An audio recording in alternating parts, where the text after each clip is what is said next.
ओम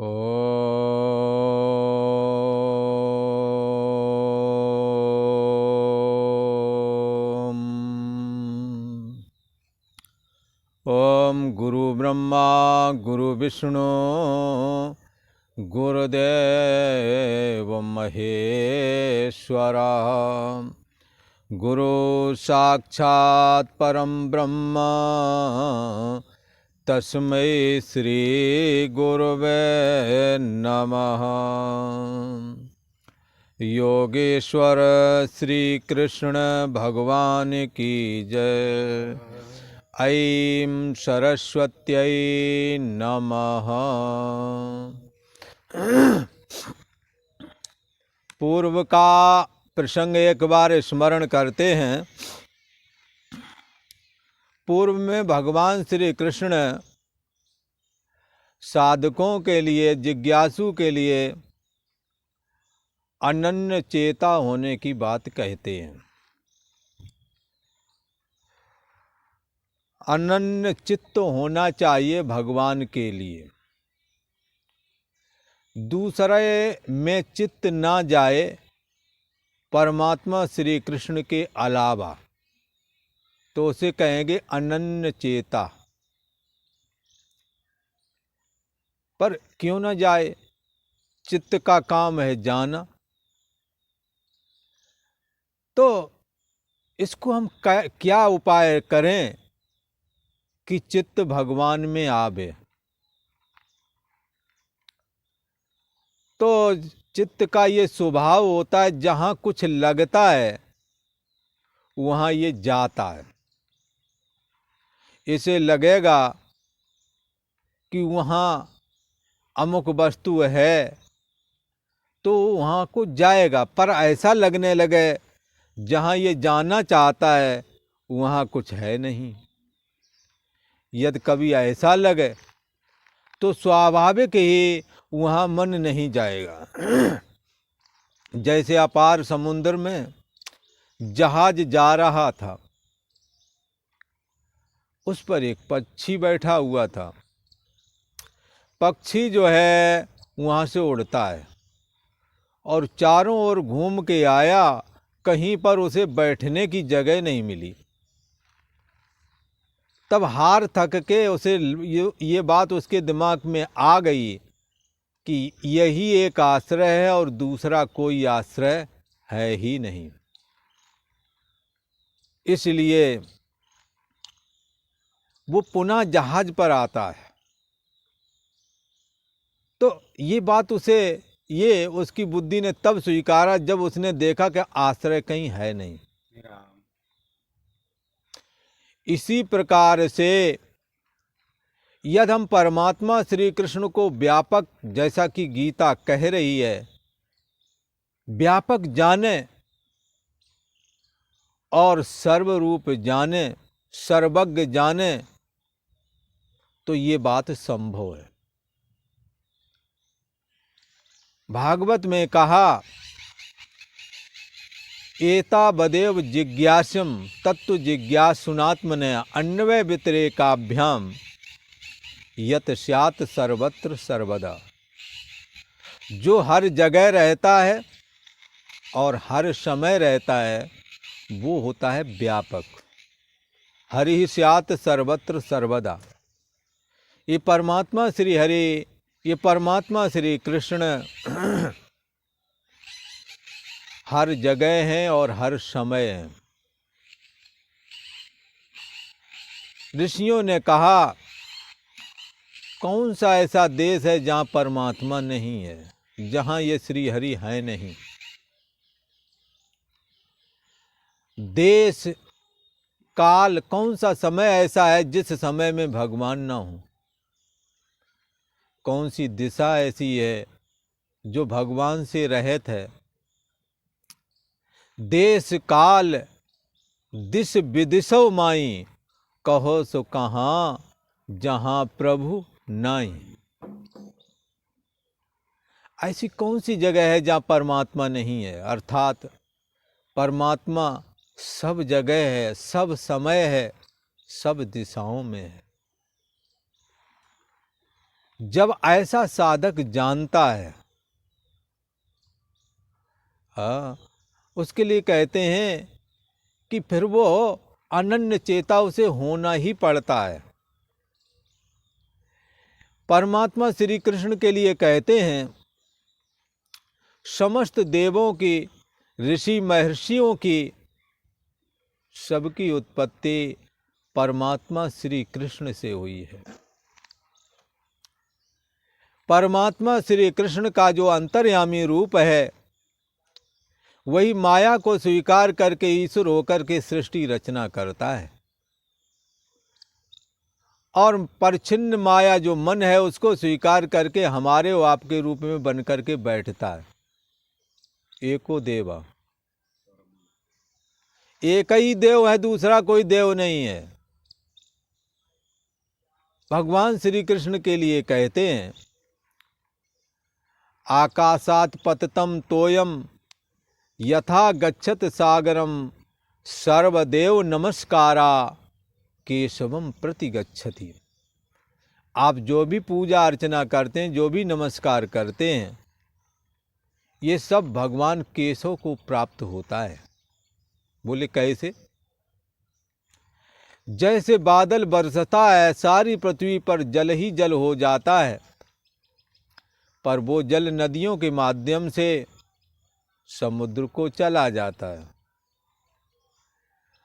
तो आकाशात पततम तोयम यथा गच्छति सागरम, जैसे आकाश से बरसा हुआ बादल समेट करके, सारी पृथ्वी का जल समेट करके नदियों के माध्यम से समुद्र को चला जाता है, सेम ऐसे ही आप किसी को नमस्कार करें, नमस्कार परमात्मा श्री कृष्ण को ही प्राप्त होता है, परमात्मा श्री हरि को ही प्राप्त होता है। इससे पर ये हो प्रकट कैसे हो, इसको जाने कैसे? भगवान सदाशिव ने बताया, हरि व्यापक सर्वत्र समाना, और प्रेम से प्रकट होए हम जाना। ऐसा हम जानते हैं, भगवान सदाशिव ने कहा। बंधुओं, ये व्यापक परमात्मा, ये परमात्मा श्री हरि व्यापक हैं। व्यापक को ही आप अनन्य चेता होकर के देख सकते हैं, पर छिन्न वाले को नहीं, टुकड़े टुकड़े वाले को नहीं, जो यहाँ बैठा है वहाँ नहीं, वहाँ बैठा है यहाँ नहीं, ऐसे ये व्यापक नहीं है। जो सब समय है, सब जगह है, उसको व्यापक कहते हैं। तो ये अनन्य चेता कैसे हो उस परमात्मा के लिए? तो कहते हैं प्रेम से। अच्छा भाई, प्रेम का ही शास्त्रीय भाषा में दूसरा नाम है भक्ति। परमात्मा की भक्ति हम करें, पर अनन्य, दूसरा उसके अलावा ना हो, ऐसी भक्ति करें।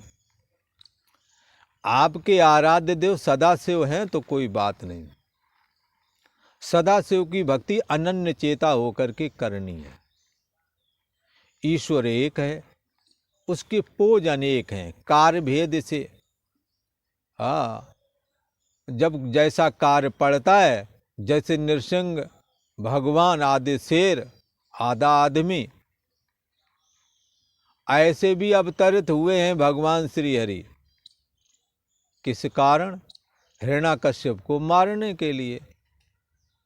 परिस्थितियां जैसी आती हैं वैसे ही रूप और आकार ग्रहण कर लेते हैं, और वैसे ही वो फिर कर्म भी करने लगते हैं। परमात्मा ईश्वर एक ही है, वो पंचदेवों के रूप में प्रकट हो जाता है। ईश्वर का कोई रूप आकार नहीं है। परम ब्रह्म परमात्मा में जब मूल प्रकृति होती है, मूल प्रकृति और परमात्मा दोनों मिलकर के जब मिल जाते हैं तो ईश्वर भाव जन्म लेता है। उसका नाम ओम होता है, उसका कोई रूप आकार नहीं है। पर वही जब शक्ति को स्वीकार करता तो दुर्गा और ब्रह्मा विष्णु रुद्र आदि गुणों को स्वीकार करके हो जाता है, सर्वरूप हो जाता है। ईश्वर कितने हो गए? एक ही ईश्वर सतोगुण में झांकता तो क्या हो करके? विष्णु हो करके। रजोगुण में ब्रह्मा होकर, तमोगुण में रुद्र हो करके, शक्ति में दुर्गा हो करके, और ओम देखो सब में लगा हुआ है।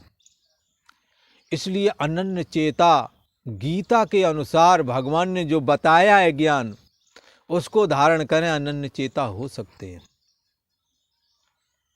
आप भक्ति पूर्वक प्रेम पूर्वक परमात्मा का आराधन करें, वही सर्वरूप हैं।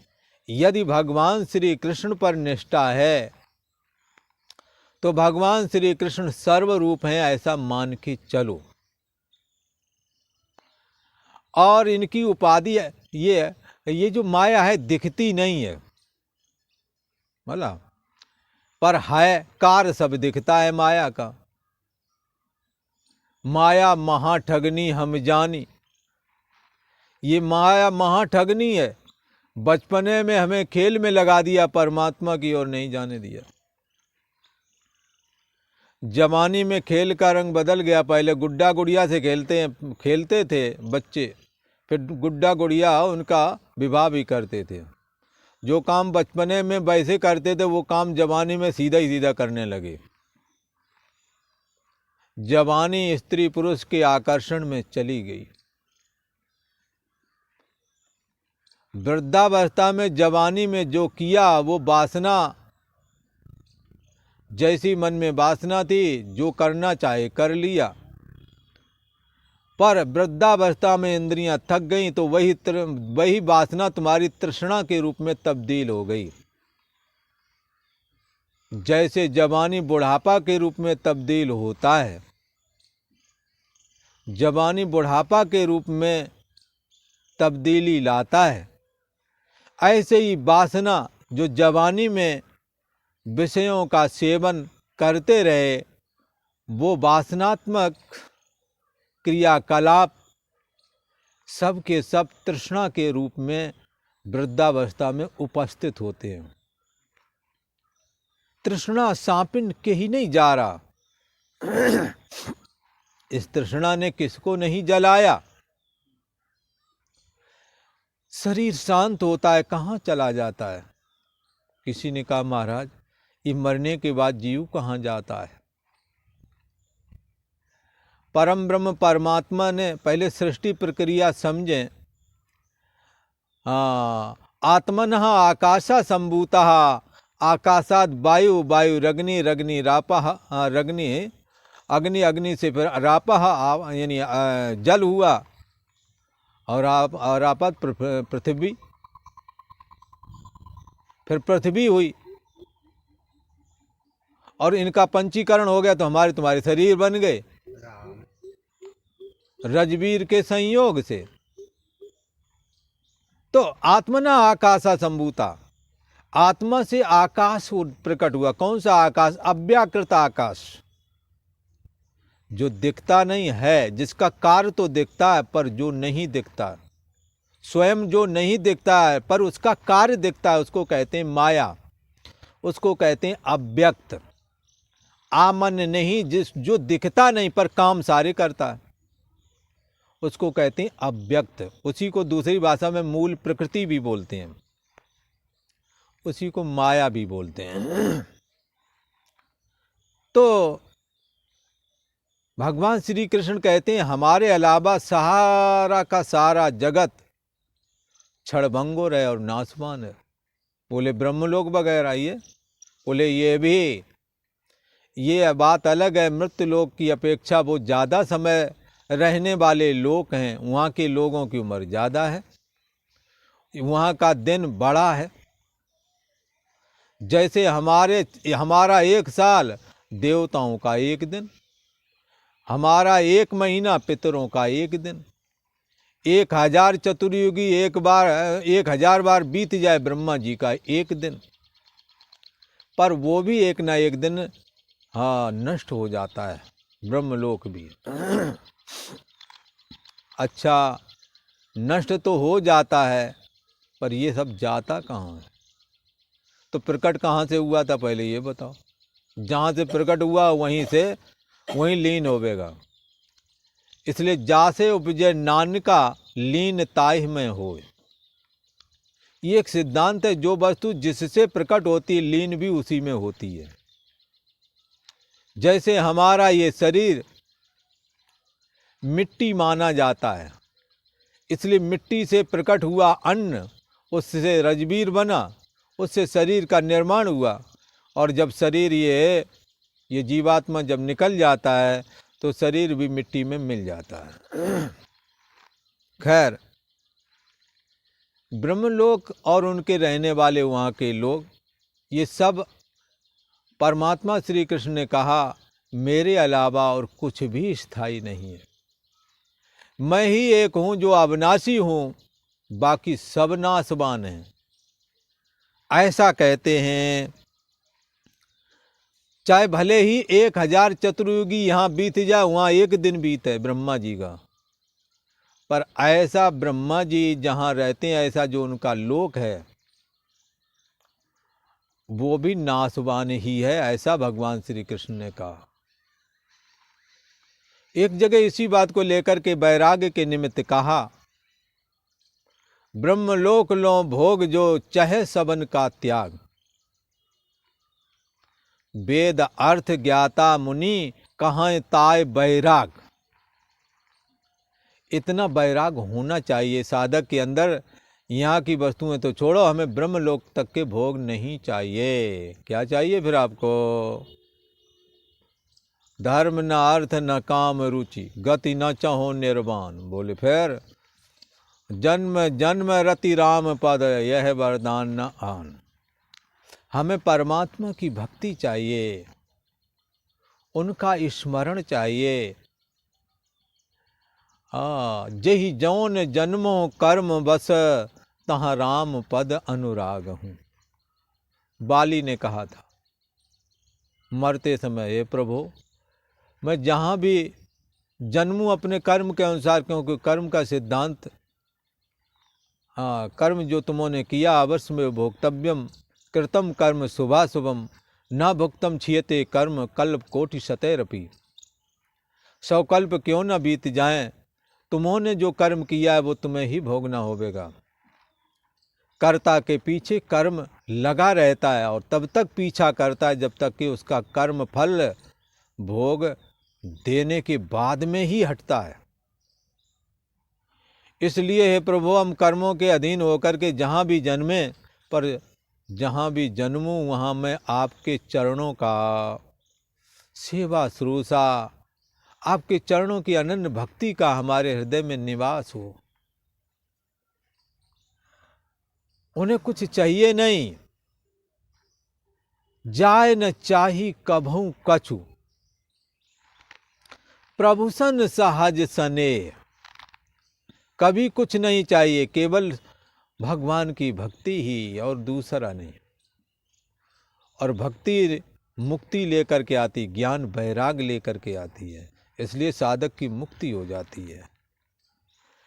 भगवान ने कहा मेरे अलावा सब नाशवान है, क्षण भंगुर है, दुखालय है, चाहे भले ही ब्रह्मलोक क्यों न हो।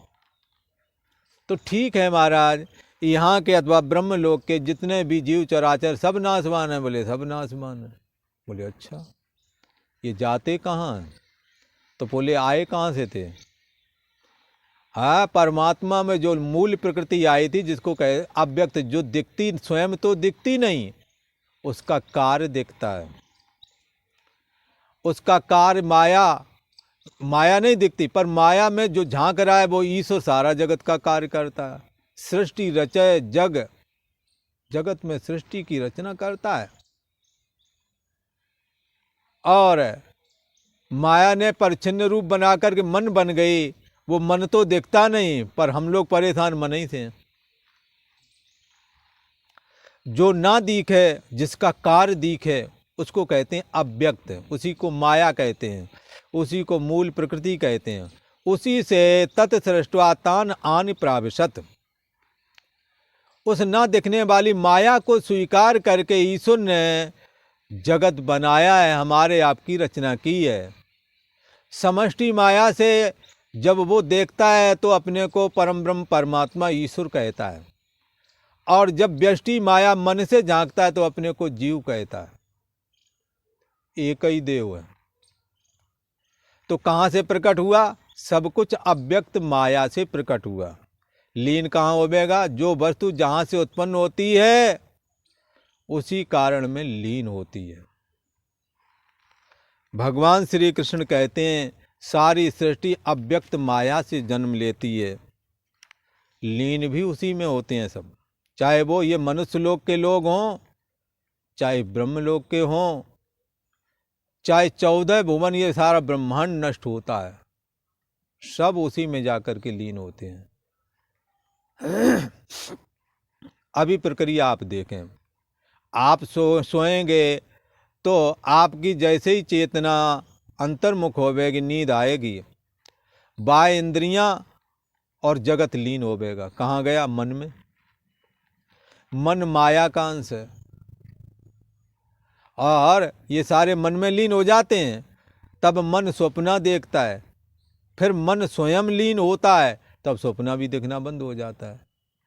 फिर जाकर के मन जो साक्षी आत्मा है उसमें लीन हो जाता है। तो सारा जगत जाकर के माया में जाता है।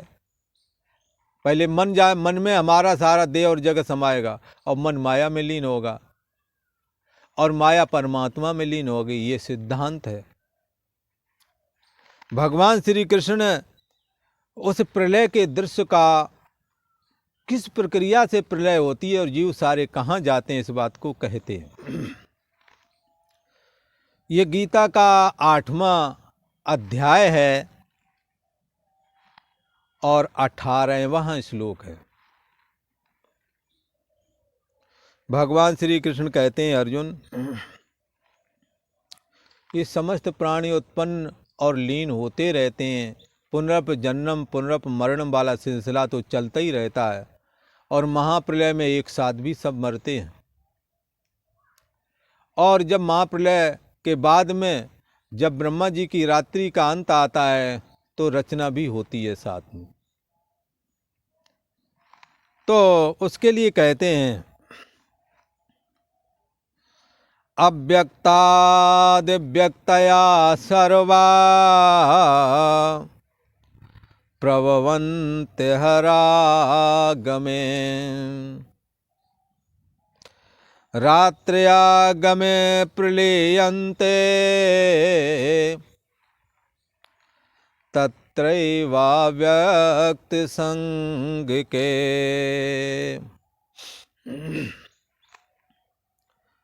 अव्यक्ताद व्यक्तया सर्वा, इस अव्यक्त माया से, न दिखने वाली माया से ही सब कुछ दिखता है। जो न दिखने वाली माया है स्वयं तो दिखती नहीं, पर उसका कार्य सब दिखता है। सर्वः व्यक्तया अहरा गमे, संपूर्ण चराचर के ये भूत प्राणी अहरा गमे, आहर कहते हैं दिन को, ब्रह्मा के दिन के आने पर अव्यक्ताद प्रभवन्ति, उस अव्यक्त माया से प्रकट होते हैं। समझ में आई बात की? नहीं आई ना? तो जब सोते हो तो कहाँ से आपका देह और जगत निकलता है? वो प्रक्रिया मरण की और सोने की एक ही है। आप जब जागते हैं तो सबसे पहले मन खड़ा होता है। कौन मन? जो दिखता नहीं, जिसका कार्य दिखता है। सुखी हूं, आज मेरा मन सुखी, आज मेरा मन दुखी, ये तो कहते हैं, पर मन कैसा ये नहीं आज तक कोई जान पाया। तो ना दिखने वाले मन से दिखने वाला देह और जगत दिखने लगता है।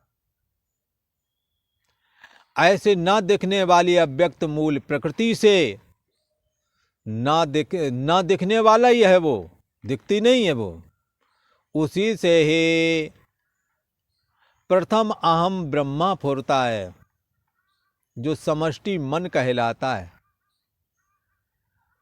तो ब्रह्मा जी तो नहीं दिखते, पर ब्रह्मा जी का कार्य देह और जगत सब जगह दिखाई पड़ रहा। सारा जगत कहाँ जाएगा? सारा जगत जब अंत आता है तो ब्रह्मा जी, अव्यक्त नाम के ब्रह्मा में जो दिखता नहीं है उसी में सब जाएगा। ये ब्रह्मा जी माया का रजोगुण अंश धारण करते हैं, उस रजोगुणी माया में सारा लीन हो जाएगा। ब्रह्मा जाकर के परमात्मा में लीन होते हैं। भागवत में ये प्रक्रिया बहुत बार दोहराई गई है कि किस प्रकार से जगत रचना ब्रह्मा जी करते हैं। जब प्रलय आती है तो ब्रह्मा जी सबका संहार करके स्वयं जाकर के परमात्मा नारायण में लीन हो जाते हैं। परमात्मा नारायण का, हाँ, जो निर्गुण नारायण है, जो निर्गुण निराकार स्वरूप है भगवान का, उसी में लीन हो जाते हैं। और ये प्रक्रिया लगभग सभी ने सुन ही रखी है। नारद जी ने जब अपने पिछले जन्म की कहानी बताई कि मैंने परमात्मा श्री हरि की भक्ति की, महाप्रलय आया और मैं ब्रह्मा जी में लीन हो गया। परमेष्ठी ब्रह्मा जाकर के परमात्मा नारायण में लीन हो गए। पुनः संरचना हुई तो ब्रह्मा जी ने मुझे प्रकट किया और मैं भगवान श्री हरि की भक्ति में लीन हो गया। सारा जगत अव्यक्त माया से प्रकट हुआ है, इसलिए जब सारे शरीर नष्ट हो जाते हैं महाप्रलय में तो उनकी सबकी पुरुषिका मिलकर के अव्यक्त माया में ही लीन हो जाती है और वो अव्यक्त माया परम ब्रह्म परमात्मा में लीन हो जाती है। ठीक ऐसे ही जैसे तूफान के आने पर समुद्र में बड़ी बड़ी सुनामी लहरें उठती हैं, पर तूफान के शांत होने पर वो सब पानी में लीन हो जाती हैं। ऐसे ही परम ब्रह्म परमात्मा में जीव ईश्वर रूपी छोटी बड़ी जो तरंगें उठ रही हैं, ये तरंगें महाप्रलय के समय में इन सब की पुरुषिका जाकर के माया में लीन होते हो, माया परम ब्रह्म परमात्मा में। कहीं मूल प्रकृति कहते हैं, कहीं अव्यक्त कहते हैं। आपको शब्दों के फेर में नहीं पड़ना। अव्यक्त कहो, मूल प्रकृति कहो, माया कहो, और भी अनेकों रूप हैं, अज्ञान भी उसी को कहते हैं। ये सब एक ही के नाम है। मन कहो, मन, माया, प्रकृति, जगत, चार नाम बपु एक। जब लोग ये सांचे लगें तो न लखो निज रूप। मन, माया, प्रकृति, जगत, सब ये माया ही प्रकृति है, प्रकृति ही जगत बनी हुई है। और मन ही जगत बना हुआ, ऐसा भी कहते हैं। मनो मनुष्याणाम कारणम बंध मोक्षयो, ये मन ही बंधन और मुक्ति का कारण है। तो खैर सारी सृष्टि अव्यक्त माया से प्रकट होती है और अव्यक्त माया में ही लीन हो जाती है, ऐसा कहा। सर्वहा व्यक्तया अहरागमे व्यक्त अव्यक्तात् प्रभवन्ति। संपूर्ण चराचर भूत प्राणी ब्रह्मा के दिन के प्रवेश काल में, जब ब्रह्मा जी का दिन आता है तो अव्यक्त से अर्थात मूल प्रकृति से, ब्रह्मा का ये जो मूल प्रकृति है ये ब्रह्मा जी का सूक्ष्म शरीर माना जाता है। अव्यक्त रूप माया से ये सारे के सारे शरीर उत्पन्न होते हैं। अर्थात ब्रह्मा जी के सूक्ष्म शरीर से ये सारे उत्पन्न होते हैं। ब्रह्मा जी को अव्यक्त उपाधि वाला माना जाता है, रजोगुणी अव्यक्त उपाधि माया की। उससे वो समस्त जीव चराचर की संरचना करते हैं, संपूर्ण भूत प्राणियों की। और संरचना जब माया से होती है तो लीन भी उसी में होवेंगे।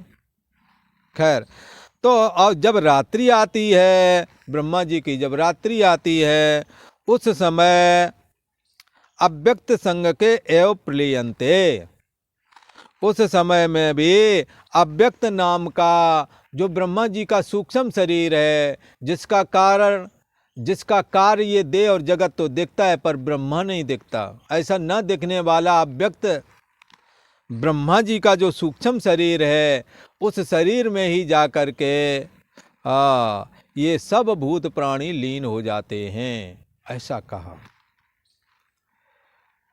सर्वः व्यक्तया हरागमे व्यक्ता अव्यक्तात् प्रभवन्ति रात्र्यागमे तत्र अव्यक्त संग के एव प्रलीयन्ते, ऐसा कहा।